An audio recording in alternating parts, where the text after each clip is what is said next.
My name is Clint Dickerson, and I am the lead guitar instructor at the Windwalker Art Gallery and Music School in beautiful downtown Charlotte.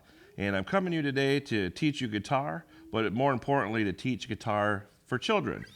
We try to gear our lessons towards younger age groups, and so we are going to start doing that right now. So the first thing I always talk about when I'm talking to little kids about a guitar is what you're looking at. I think sometimes that gets overlooked by some teachers. So I always tell kids, if you are trying to figure out the parts of a guitar, just think of a giraffe and you can't go wrong. If this is a giraffe, what would this be? The neck. Yep, this would be the neck, the long part of the giraffe. And then up here you would have the headstock, and then down here you'd have the body. Okay, so those are the three main components, and then there are some smaller components on the guitar as well. Up here you have the tuning keys. These are going to either tighten your string or loosen your string. So I'll give you a little demonstration. As I turn it, you'll hear the string go up. As I turn it down, you'll hear the string go down. So think of a rubber band. I'm sure everyone's played with a rubber band. As you tighten the rubber band, the sound goes up. And as you make the rubber band smaller, the rubber band sound goes lower. And so that's the same way these strings work. And that's what these tuners do. These tuning keys is they will tune it up or tune it down to your liking. And we're going to talk about how to tune a guitar in just a few minutes. But the rest of the part of the guitar is on the body. We have this little guy down here. Now every guitar looks a little different. They make little designs different.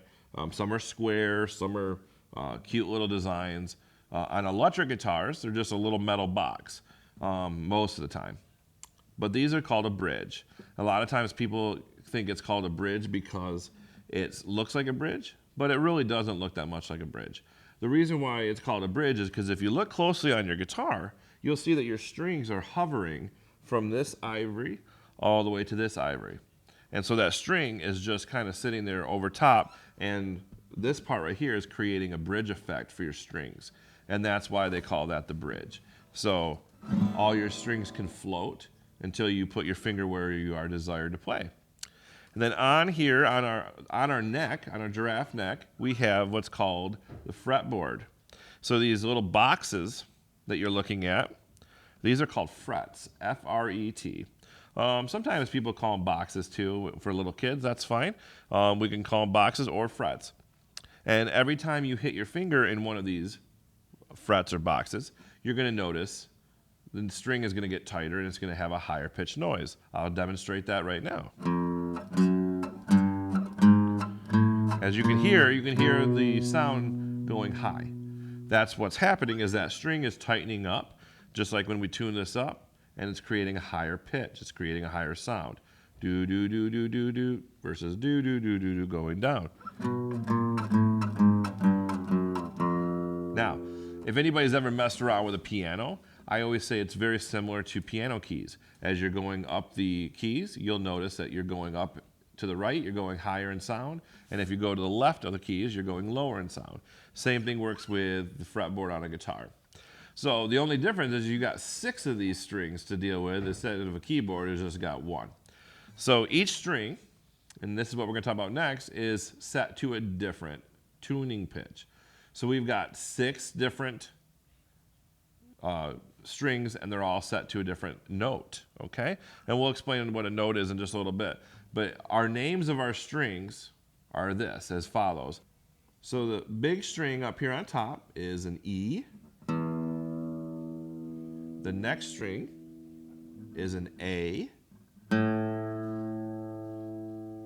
The next string down is a D. After that, we have a G. The next string is a B. And last but not least, another E.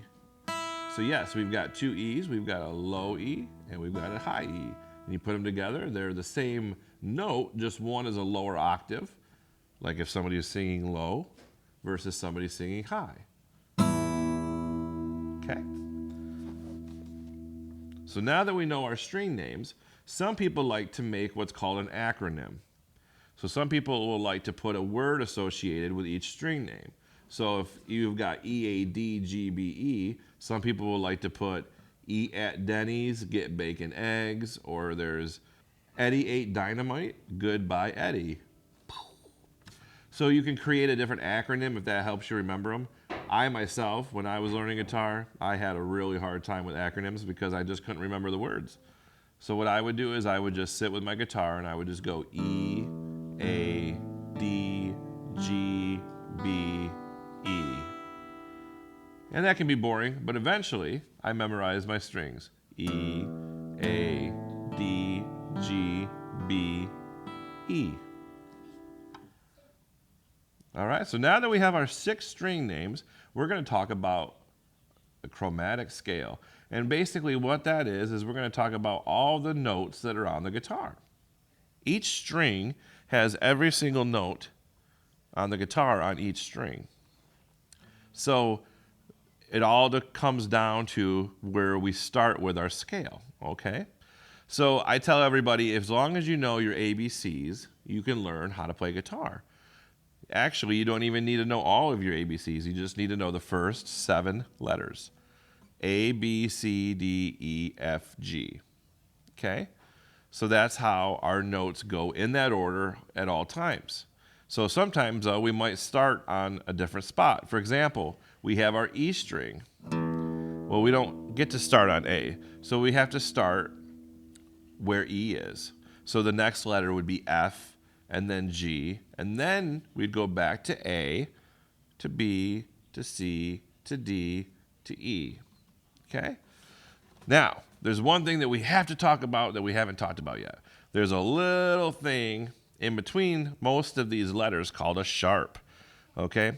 Now, the sharp, for those that have seen this sign before, it looks like a tic-tac-toe board, or you might call it a hashtag, or it's a pound sign if you're old like me. But anyway, that little sign means it's a sharp. Okay? So you would have A sharp, B. Okay? But there are 2 exceptions to this rule. B and E do not have any sharps.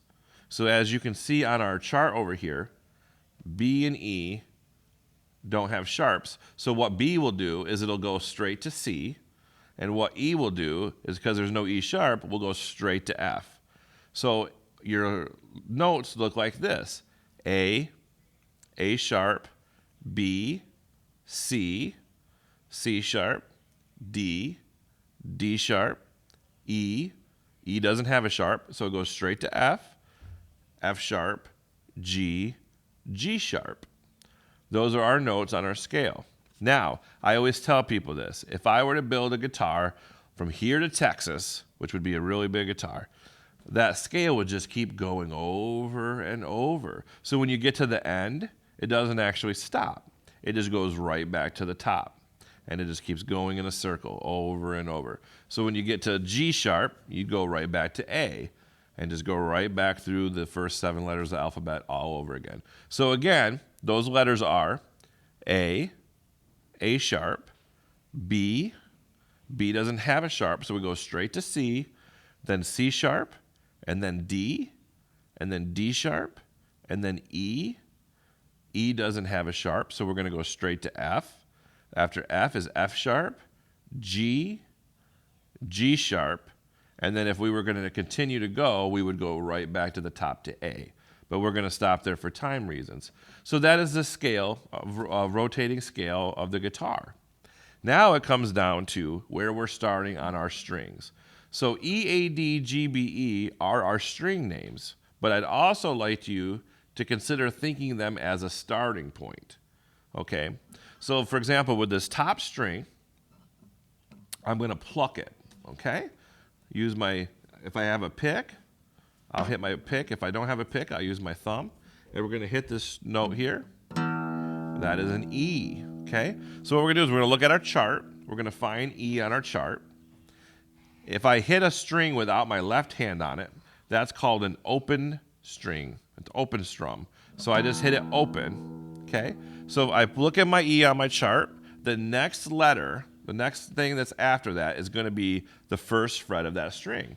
So I'm going to put my finger on top here so you can see what I'm hitting, but you should really want to wrap your hand underneath the guitar and play the top string like this.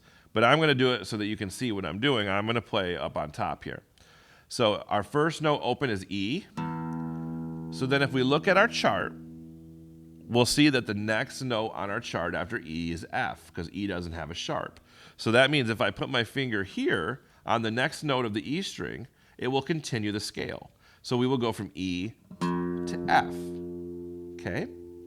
And then if I continue from there, we just look at the next note on the chart. It goes from F to F sharp. And if we continue from F sharp, it'll go from F sharp to G. And then if we go from G to G, we'll go to G sharp. Then we'll go to A. Then we'll go to A sharp. Then we'll go to B. Then we'll go to C, because remember, B doesn't have a sharp.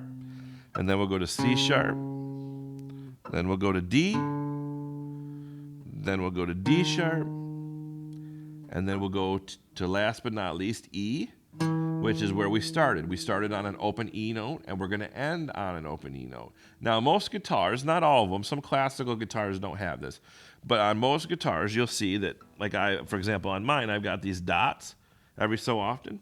Well, on the 12th fret, where we just stopped, you'll have a double dot or a different design that kind of tells you that's the 12th fret. That's where we're going to stop our scale. Okay? And the reason for that is that while you viewers at home don't have an instructor in your room, you can check your work. So if you stop on the 12th fret, if you end up on a letter that you didn't start on, that means you did something wrong. Okay? Now that's no big deal. You could have easily skipped over a fret. As you notice, as you go down the neck, you'll see that the frets get smaller and smaller. So it's very easy to accidentally slide too far and skip over one. So that could be a problem. Another thing is you could have said B sharp or E sharp. I've been playing almost 30 years, and I still accidentally tell a band every now and then a B sharp, and they all look at me like I'm, what? And I'm like, oh yeah, B doesn't have a sharp, does it? So once you get down to the 12th fret, let's say, for example, you get down there and you're not on the right spot. Let's say you end up on an F. Well, now you're conscious. You're paying attention of making a mistake. So when you go back through it a second time, I promise you'll figure out what the problem is, and you should end up on E. So to kind of recap, if I start on an E with my E string as an open string, as an open hit, when I get down to my 12th fret, I should be on an E as well. And if you listen with your ears, you can hear that that's kind of the same note. It's just a higher pitch. It's a higher octave, okay? So it'd be like somebody singing low versus somebody singing high. They're hitting the same note, but they have different pitches, okay? All right, so we're gonna go through that string one more time.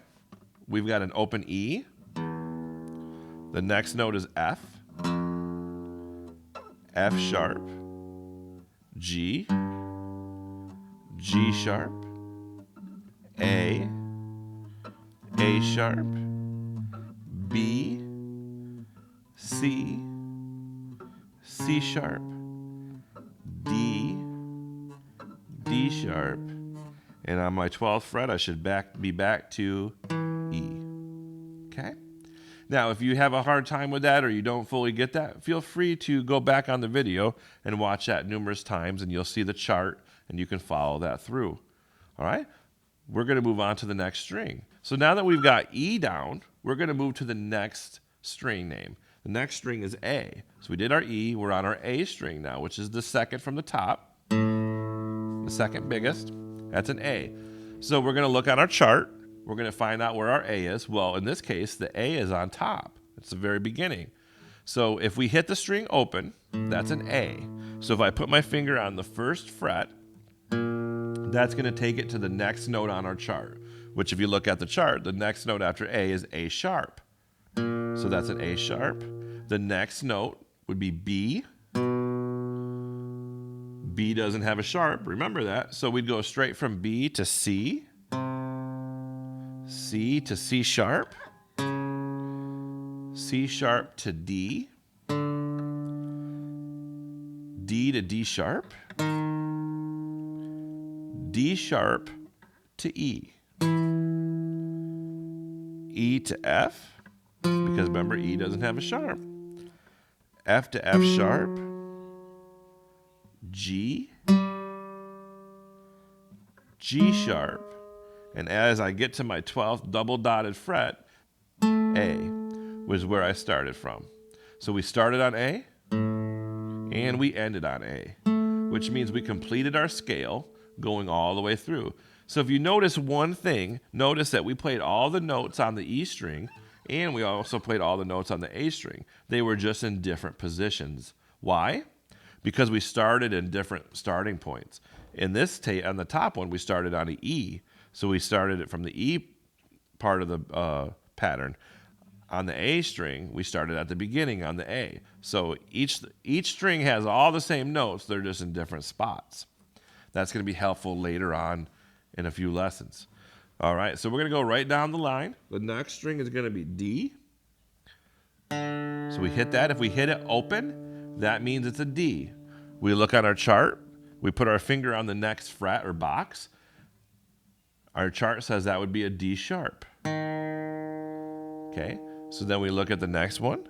On our chart, that would be an E. Remember, E doesn't have a sharp, so we're going to go straight to F.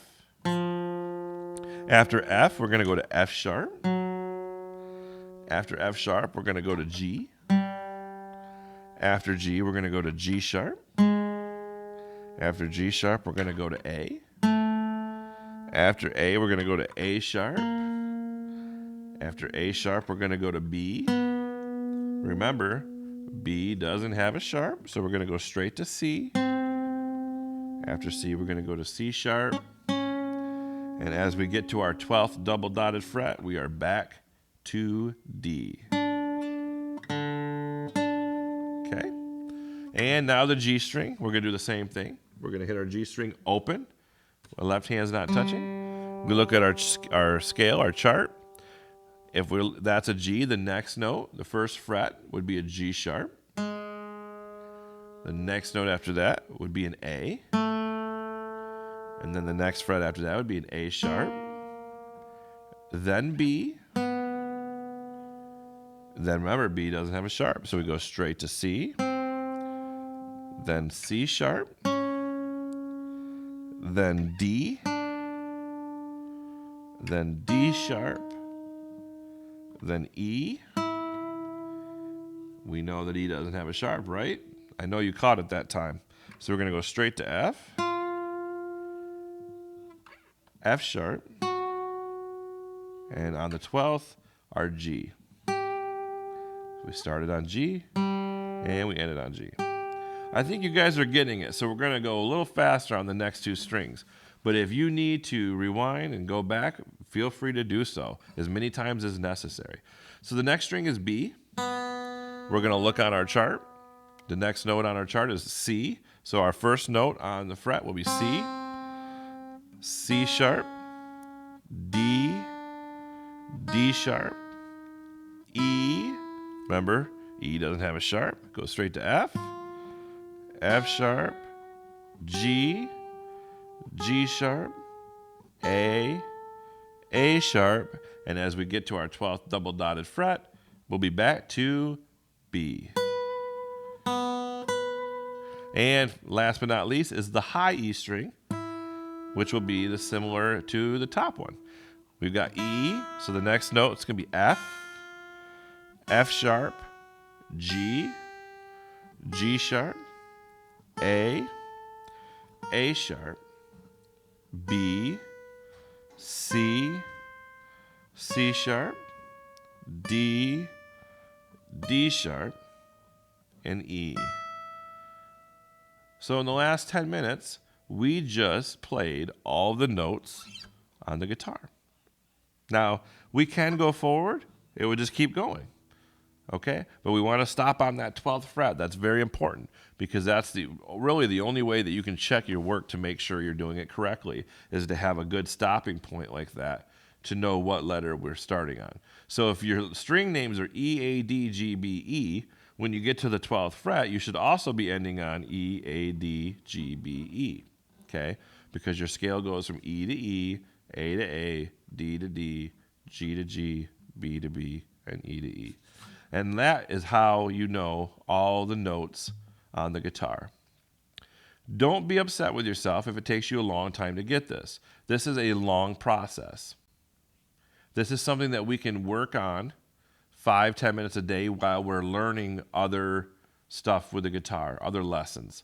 So as we move on to the next lesson, feel free to come back to this one and work on this occasionally, because this is like the adding and subtracting of guitar as opposed to math. If you don't know how to add and subtract in math, you can't do anything else. And it's like if you don't know where your notes on the guitar are, you can't do much else with the guitar. So thank you for watching the first lesson. Feel free to rewind as many times as necessary, but feel confident that you just learned all the notes on the guitar in just a few short minutes. Now, take that guitar and practice, practice, practice. I'm Clint Dickerson from Windwalker Underground Gallery in Charlotte, Michigan. Thanks for watching. Have a wonderful day.